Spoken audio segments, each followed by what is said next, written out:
भारत वाले नहीं है, ये हिंदुस्तान वाले लोग हैं। भारत और हिंदुस्तान को आप समझना, और इंडिया और भारत में कोई अंतर नहीं है, लेकिन भारत और हिंदुस्तान में आसमान और जमीन के फर्क है। ये हिंदुस्तान चलाने वाले लोग हैं, लेकिन इनको हिंदुस्तान से भी मोहब्बत नहीं है। अगर हिंदुस्तान को हिंदू से जोड़ते, अगर हिंदू समझते, तो ये 42,000 जातियों में अलग नहीं करते, समाज की एक बहुसंख्यक आबादी को शूद्र नहीं कहते। आप मुझे बताओ, मुझे अगर भ्रष्टाचारी एक पर मंच पर आ गए हैं तो येदियुरप्पा कहाँ है, मुझे बताइए।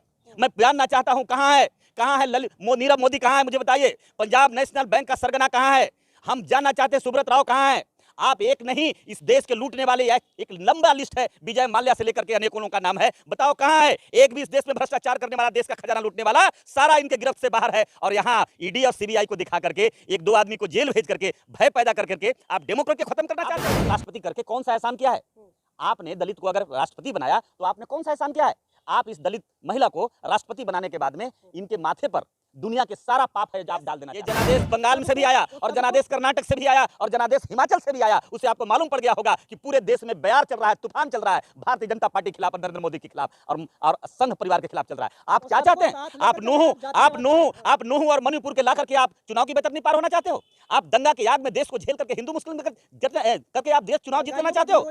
नहीं, बुलडोजर नहीं चल रहा है, मुझे मालूम है। ये बुलडोजर किनके ऊपर चल रहा है? नाचती थी डांसर की तरह माननीय मंत्री महोदया स्मृति ईरानी जी सिलेंडर लेकर के 470 रुपया के, तब तो सत्ता पक्ष के लोगों ने कभी कुछ नहीं किया। लेकिन कल बड़ी अफसोस की बात थी कि राहुल गांधी जी डेमोक्रेट का सम्मान करते हुए सदस्यता बहाल होने के बाद सदन में जाकर के जब इन्होंने अभिवादन किया, फ्लैंक किस किया, और जिस पर तिल मिला गई, इससे इशारा साफ हो जाता है कि भारतीय जनता पार्टी खिसियानी बिल्ली खंभा नाचे। इन्हें समझ में भी नहीं आता है नफरत और मोहब्बत की परिभाषा। कहते हैं कि मैं ओबीसी हूं, अति पिछड़ा हूं। अरे भैया, आप पिछड़ा होते, आप दलित होते, आप दलितों और पिछड़ों से प्यार होता, मोहब्बत होता, तो आप नहीं इस देश में 10% अपर क्लास के लोगों को, जिनका जूता से गीता पर एक जाति विशेष के लोगों का कब्जा है, पूरे देश का सुप्रीम कोर्ट एक जाति विशेष का बैठा है, पूरे देश के हाई कोर्ट में एक जाति विशेष का व्यक्ति बैठा है, आप उसके लिए 10% का आरक्षण। दल बनाने के पहले ये मतलब हो जाता है, स्पष्ट क्लियर हो जाता है कि इतने छोटे छोटे दलों को जोड़ रहे हैं क्योंकि भारतीय जनता पार्टी को अपने आप पर भरोसा नहीं है। कल तक तो 400 जीतने वाले थे, 400 का छाती छोटा हो गया, 400 जीतने का जो 56 इंच का सीना था वो 32 हो गया, यानी सीना सुकड़ गया है। ये हार स्वीकार कर लिए हैं। अब इनको मालूम है कि जब तक ये और पूरे देश के छोटे छोटे दलों को नहीं जोड़ेंगे, एक एक वोट को जमा नहीं करेंगे, तो शायद जमानत बचेगा कि नहीं बचेगा। भारतीय जनता पार्टी के 2024 में सफाया होगी, चाहे वो कितने भी दलों को जोड़ ले, क्योंकि देश पूरे भारत खड़ा है इनके खिलाफ में। पूरे भारत के 125 करोड़ लोग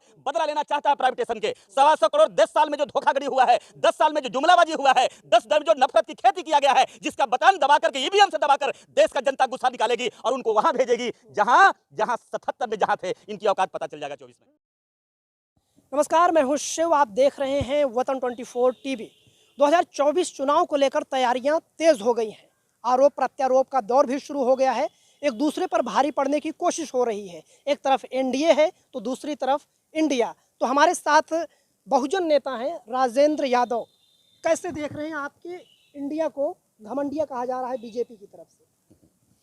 घमंडी कौन है तो ये पूरे देश को मालूम है और दुनिया को भी मालूम है।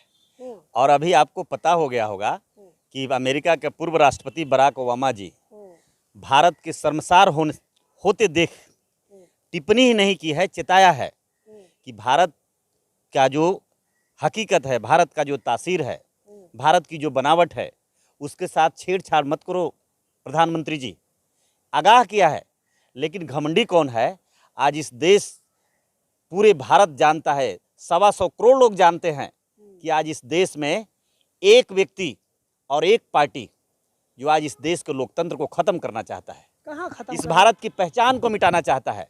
भारत की हमारी जो प्रियम्बल है, जो भारत की हमारी जमीन है, जिसको स्लोगन में भी कहा जाता है हिंदू मुस्लिम सिख ईसाई आपस में भाई भाई, ये भिन्न भिन्न धर्मों का, भिन्न भिन्न जातियों का, भिन्न भिन्न वर्गों का, वो तो भारत की संस्कृति बचा रहे। वो तो कह रहे हैं नहीं, इंडिया तो ईस्ट इंडिया कंपनी थी। आप मुझे बताओ ना, आप मुझे बताओ, अगर ये भारत का थोड़ा सा भी अगर अंश इनके अंदर होता, ये भारत वाले नहीं है, ये हिंदुस्तान वाले लोग हैं।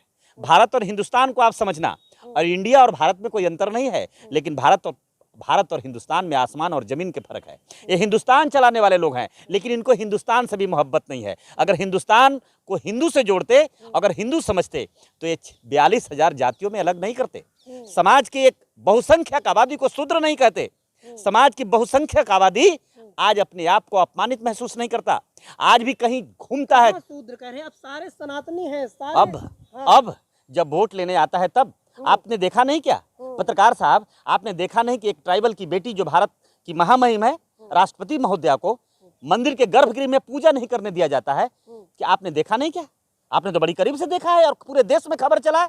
और ऐसी एक नहीं दर्जनों आज भी खबर है। और आज भी आरएसएस के लोग, आज भी बजरंग दल के लोग, विश्व हिंदू परिषद के लोग आज भी कई मंदिरों में, कर्नाटक की खबर आपने नहीं देखा क्या कि एक दलित के बेटा को मंदिर में जाने से रोका और पुलिस के प्रोटेक्शन में, कानून वहां का मुख्यमंत्री प्रोटेक्शन देके दिलवाया।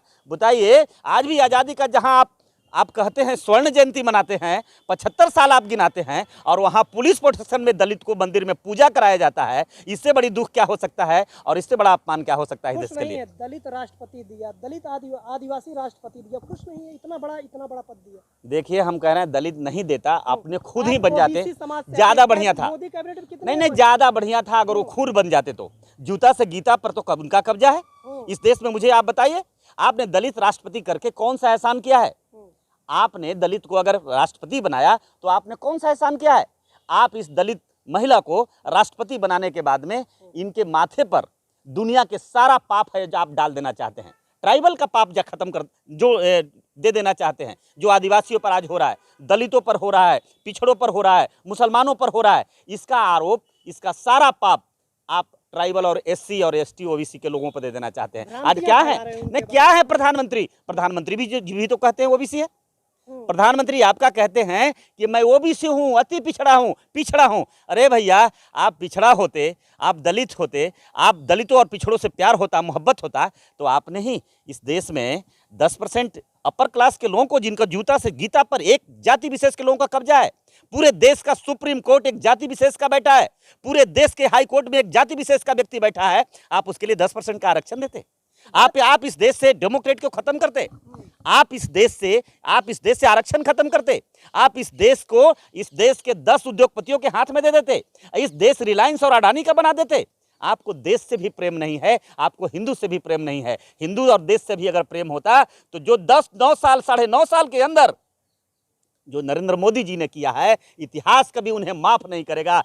देश का बच्चा और उनको मैंडेट मिल गया है, उनको जनादेश बता दिया गया है। ये जनादेश बंगाल में से भी आया और जनादेश कर्नाटक से भी आया और जनादेश हिमाचल से भी आया। उससे आपको मालूम पड़ गया होगा कि पूरे देश में बयार चल रहा है, तूफान चल रहा है, भारतीय जनता पार्टी के खिलाफ और नरेंद्र मोदी के खिलाफ और संघ परिवार के खिलाफ चल रहा है। आप क्या चाहते हैं? आप नूह और मणिपुर के ला करके आप चुनाव की बेतरनी पार होना चाहते हो?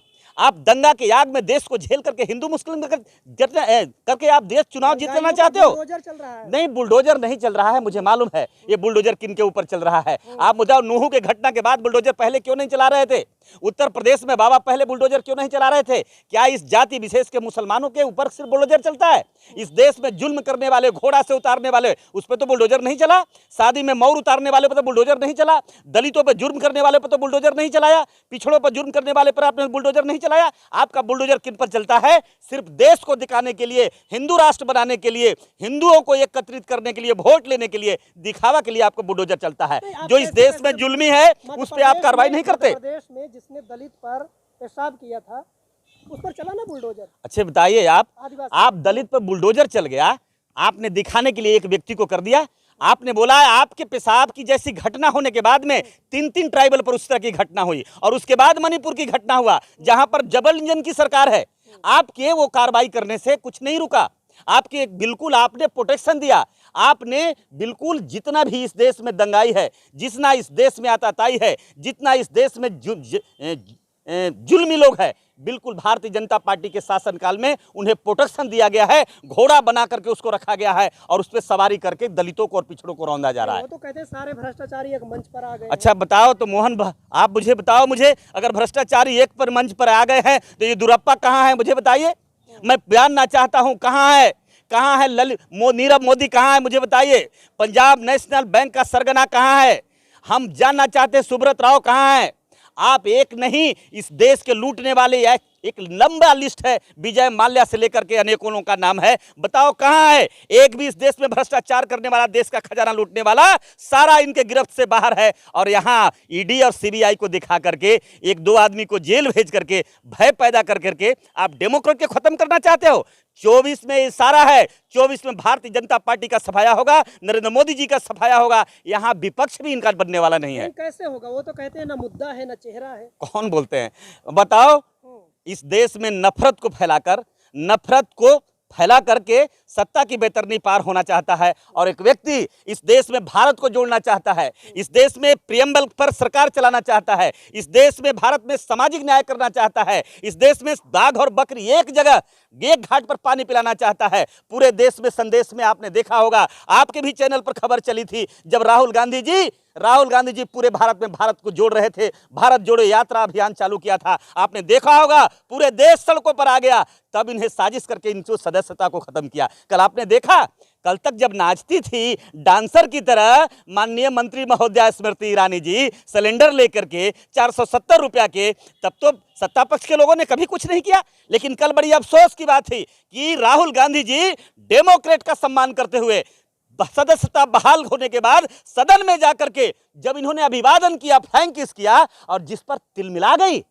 इससे इशारा साफ हो जाता है कि भारतीय जनता पार्टी खिसियानी बिल्ली खंभा नाचे। इन्हें समझ में भी नहीं आता है नफरत और मोहब्बत की परिभाषा क्या है। ये कौन सी बात हुई? ये उनका पारिवारिक मामला बता रहा है कि मतलब फ्लाइंग किस कर रहे हैं, ये कौन सा व्यवहार हुआ? अरे भाई, अभिवादन है ये अभिवादन किया था उन्होंने, और अभिवादन को स्वीकार करना चाहिए था, क्योंकि न्यायपालिका ने इन्हें कुर्सी पर बहाल किया, न्यायपालिका ने इन्हें लेकर के आया, और न्यायपालिका के लोग जब न्यायपालिका ने इनको उस कुर्सी पर बैठाया तो इनको सम्मान करना चाहिए था। और जिस तरह से स्मृति ईरानी जी ने अपनी भूमिका सामने रखी, उससे साबित हो गया कि ये लोकतंत्र का विरोधी हैं, ये कानून का विरोधी हैं, ये बिल्कुल न्यायपालिका के विरोधी हैं, ये न्यायपालिका का अपमान हुआ है। हम आज भी, हमारे यहाँ परंपरा हुई है, आपने देखा सदन में, आप सदन को देखें बड़े अच्छे से, जब सदन चलना शुरू होता है तो विपक्ष और सत्ता पक्ष दोनों देश के हित में, देश के हित के मुद्दे के लिए एक साथ चाय पीते हैं, बैठते हैं, गले मिलते हैं, बात करते हैं, और देश के हित के लिए काम करते हैं, सदन में बात को रखते हैं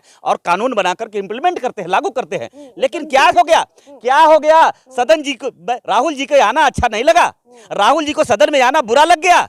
तो उन्हें बता देना चाहता हूं स्मृति ईरानी जी, जिस तरह से 77 में जहां आप थे, भारतीय जनता पार्टी 77 में जहां थी, आपको उसी जगह जनता भेजेगी। आपकी 13 की दिन तारीख हो गया, इलेक्शन कमीशन को डिक्लेयर करने दीजिए, आपको वही हाल होगा जैसे हिमाचल में, जैसे कर्नाटक में हुआ है, और खास करके अभी ही कुछ दिन पहले जो बंगाल में आया है, परिणाम आया है, उससे बुरा परिणाम 2024 में आया है। विपक्ष नहीं बनने वाला है। आप 26 ही हैं। अरे बताइए, आप 38 दल की नाम लेते तो मुझे हंसी आती है पत्रकार साहब। 38 दलों के नाम तो जरा जान लीजिए।